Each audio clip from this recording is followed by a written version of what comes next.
আমাদের জীবনে কিছু ছোট ছোট প্রাপ্তি আমাদের জীবনটাকে পরিপূর্ণ করে তোলে। বিশ্ববিদ্যালয়ের শেষ বছরে এসে এত সুন্দর একটি দিনের সাক্ষী হলাম। নতুন কিছু অভিজ্ঞতা, নতুন নতুন মানুষের সাথে পরিচয়, ভালো কিছু সময়, সবকিছু মিলিয়ে এটা একটি সুন্দর দিন ছিল। তাহলে চলুন শুরু থেকে বলি।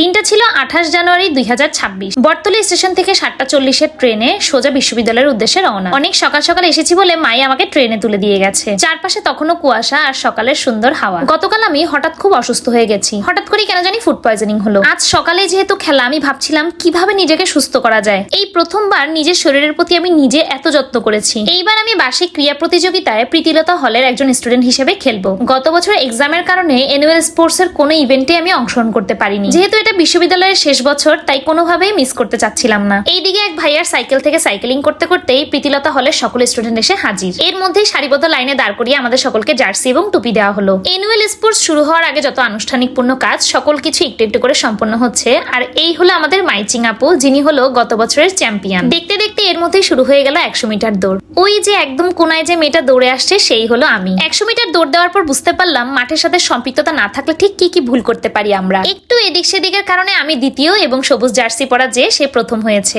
আমরা 100 মিটারের 3 প্রতিযোগী, প্রথম, দ্বিতীয় এবং তৃতীয়। সকলকে সকালের নাস্তা দেওয়া হলো। এর মধ্যেই শুরু হয়ে গেল 200 মিটার দৌড়। এই 200 মিটার দৌড়েও সকলের প্রথমে ছিলাম আমি। দৌড়ের একদম শেষ পর্যায়ে আস্তে আস্তে আমার শরীরটা একদম এটে সেটে আসছিল। কেন জানি বুঝতে পারছিলাম না, পাগুলো যেন আর সঙ্গ দিচ্ছে না। চেষ্টা করেছি, তবে আমি একটু দুঃখ পাইনি, কারণ আমি যার সাথে দ্বিতীয় হয়েছি সে হলো স্পোর্টস সায়েন্সের একজন স্টুডেন্ট। মাঠের ওই প্রান্ত থেকে শুরু হলো 400 মিটার দৌড়, আবার সেখানে গিয়েই সমাপ্ত হবে। দৌড়ের একদম শুরুর দিকে যখন সকল প্লেয়ারকে সারিবদ্ধভাবে দাঁড় করানো হয়, ফাইনাল সিটি দেওয়ার আগ পর্যন্ত বুকের মধ্যে যে কেমন করতে থাকে, যে কেবল ওই অবস্থানে থাকে সেই বলতে পারে। ওই যে 400 মিটার দৌড় শেষ করে প্রথম হলাম, ঠাস করে মাঠের মধ্যে শুয়ে পড়েছি। পা দুটো যেন একদম অবশ হয়ে গেছে, তাও মনের মধ্যে একটা শান্তি কাজ করছিল, না আমি প্রথম হয়েছি। এইদিকে মাঠের অন্য প্রান্তে চাকতি নিক্ষেপ, গোলক নিক্ষেপ, বর্ষা নিক্ষেপ, উচ্চ লাভ, দীর্ঘ লাভ এবং হার্ডেলস, বিভিন্ন ধরনের ইভেন্ট চলছিল। একজন প্লেয়ার শুধুমাত্র 4টা ইভেন্টেই অংশগ্রহণ করতে পারবে। আমি যেহেতু ট্র্যাক ইভেন্ট থেকে পরপর 3টায় অংশগ্রহণ করে ফেলেছি, তাই এবার আমার ফিল্ড ইভেন্ট থেকে একটাই অংশগ্রহণ করতে হবে। সত্যি বলতে দৌড় ছাড়া আমি কোনোদিন কোনো খেলায় অংশগ্রহণ করিনি তেমন ভাবে। হঠাৎ সেদিন দীর্ঘলাভে অংশগ্রহণ করলাম,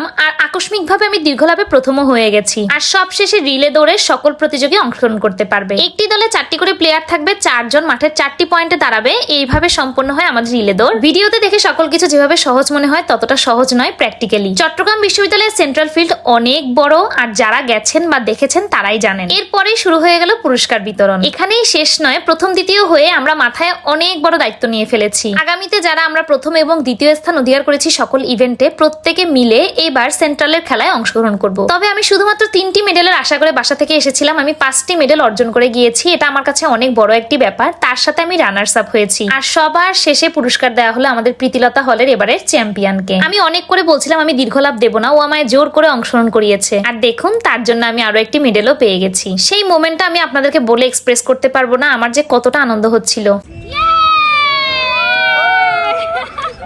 আমি শুধু ভাবছিলাম এই পুরস্কার নিয়ে আমি কতক্ষণে মার কাছে যাব। সবশেষে আমাদের সকলকে লাঞ্চ দেওয়া হলো। আমি যখন লাস্ট খেলায় অংশগ্রহণ করেছিলাম তখন আমি সেকেন্ড ইয়ারে ছিলাম। সে বছর আমি 3টি মেডেল পেয়েছিলাম, কারণ তখন আমায় বলার কেউ ছিল না যে আমি দৌড় ছাড়াও অন্য কিছুতে অংশগ্রহণ করতে পারি বা সেটাই আমি পুরস্কার পাওয়ার যোগ্যতা রাখি। পায়ের অবস্থা তখন খুবই খারাপ, তবে পুরস্কার পেয়ে সবকিছু আমি ভুলে গেছি মুহূর্তের মধ্যেই। মা জানে তার মেয়ে কিছু তো হাতে করে নিয়ে আসবে তার জন্য। তবে 5টি মেডেল যে পেয়েছি তা আমি মাকে জানাইনি। আমাকে অনেকবার ফোন দিয়ে, মা যখন আমাকে পাইনি তখন বান্ধবীদেরকে ফোন দিয়ে জিজ্ঞেস করলো। তাই আমি বাসায় ফেরার আগে ওরাই মাকে জানিয়ে দিয়েছে। প্রায় 2 বছর পর আমি মাঠে দৌড়েছি, তাই আমার পায়ের অবস্থা খুবই খারাপ হয়ে গেছে এবং স্টিল আমি এখনো ঠিক মতো হাঁটতে পারছি না। তবে সামনে যেহেতু আমার সেন্ট্রাল ফিল্ডে খেলা আছে 8-9 তারিখ, তাই আমার জন্য আপনারা সকলে আশীর্বাদ করবেন তার আগে যেন আমি সুস্থ হয়ে যাই। আমার মায়ের মুখটা দেখুন, খুশিতে যেন সে আজ আত্মহারা, কারণ আমরা জিতলেই বাবা মায়েরা জিতে যায়।